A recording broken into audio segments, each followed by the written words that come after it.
Assalamualaikum warahmatullahi wabarakatuh. Halo teman-teman semua, jumpa lagi dengan saya, Susi Santi dengan NIM 2204264, jurusan Ilmu Administrasi Negara, mata kuliah Sistem Informasi Manajemen, dengan dosen pengampu Ibu Dr.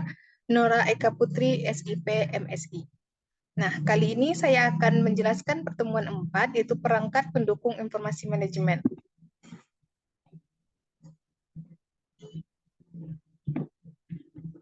Nah, di mana saya akan menjelaskan itu terkait dengan jenis software atau perangkat lunak komputer.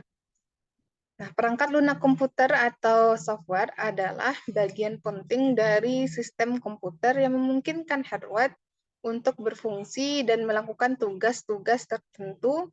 Ada beberapa jenis perangkat lunak antara lain. Yang pertama itu ada sistem operasi. Nah, yang di mana itu adalah perangkat lunak dasar yang mengolah sumber daya komputer dan menyediakan antar muka bagi pengguna untuk berinteraksi dengan komputer. Contohnya termasuk Microsoft Windows, Linux, dan lain sebagainya. Nah, selanjutnya itu ada yang kedua itu ada paket pemrograman. Nah, atau programming software. Nah, di mana ini adalah alat yang digunakan untuk pengembangan menulis, menguji, dan memelihara perangkat lunak. Nah, di mana ini itu termasuk lingkungan pengembangan terpadu, compiler, dan interpreter. Nah, selanjutnya itu ada yang ketiga, itu ada program utilitas. Nah, ini itu adalah program yang dirancang untuk membantu, mengelola, memelihara, dan mengontrol sistem komputer. Nah, di mana itu bisa termasuk itu antivirus, alat partisi disk, dan manajemen disk.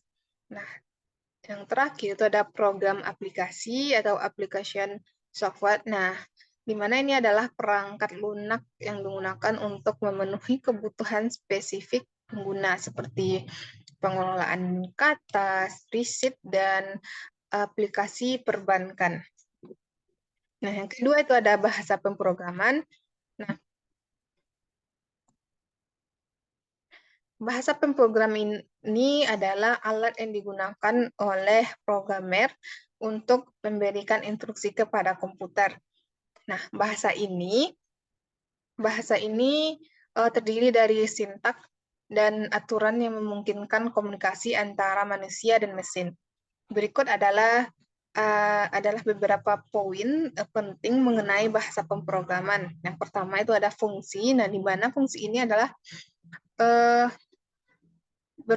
bahasa pemrogram ini berfungsi sebagai media komunikasi antara programmer dan komputer, serta sebagai alat untuk pengembangan sistem dan program.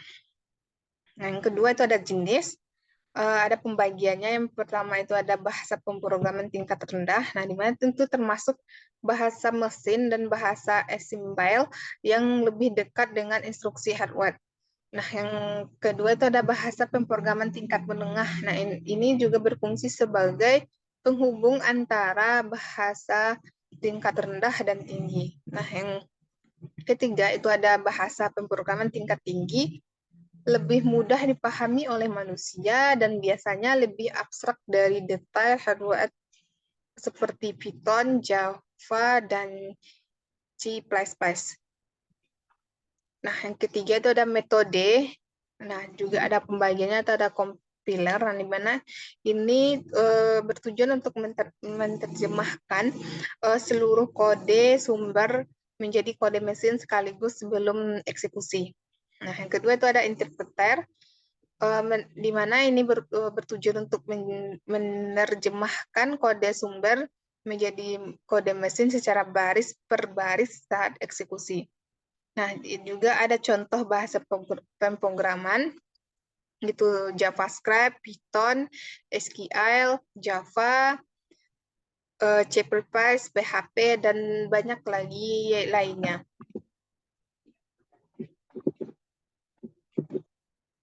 Nah, selanjutnya itu ada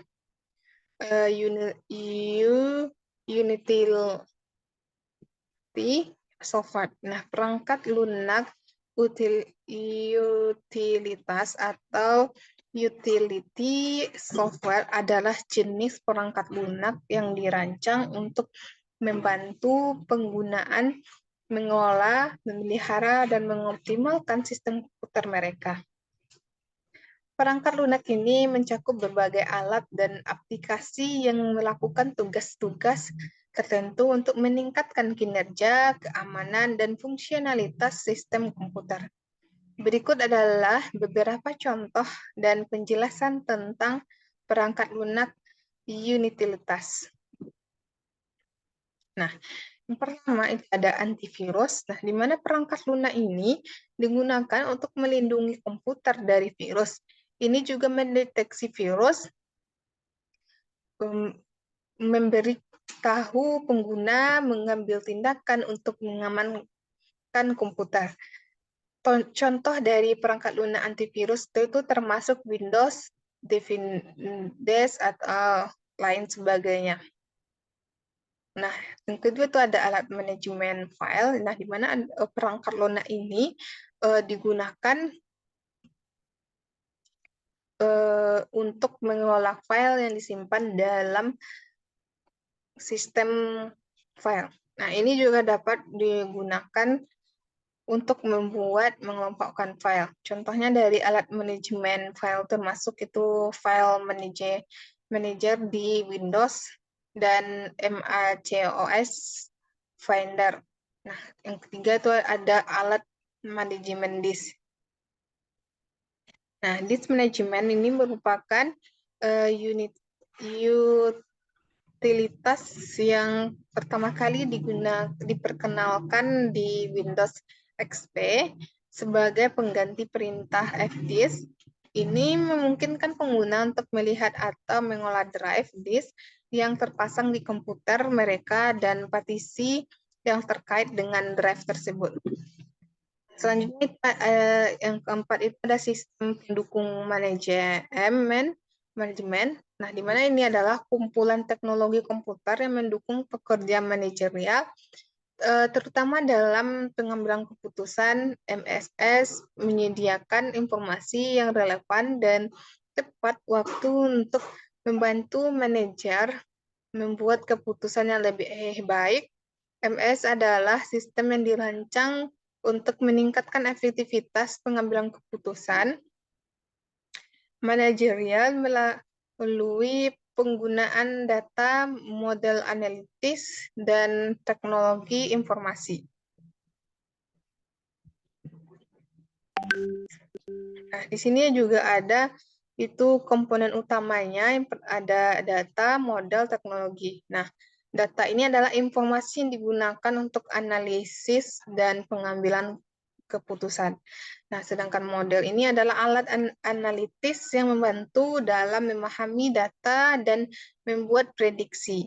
Nah, selanjutnya itu ada teknologi, itu perangkat keras dan perangkat lunak yang mendukung pengumpulan, penyimpanan, dan analisis data. Nah, mana itu ada manfaatnya, itu ada meningkatkan kecepatan dan kualitas pengambilan keputusan, memungkinkan akses ke informasi yang luas dan terperinci, mendukung kolaborasi dan komunikasi antar manajer. Nah, contoh aplikasi ini sendiri itu ada sistem informasi eksekutif, sistem dukungan keputusan, sistem informasi manajemen. Sekian dari saya, review format. Semoga bermanfaat buat teman-teman semua. Jika ada salah kata atau kekurangan, wassalamualaikum warahmatullahi wabarakatuh.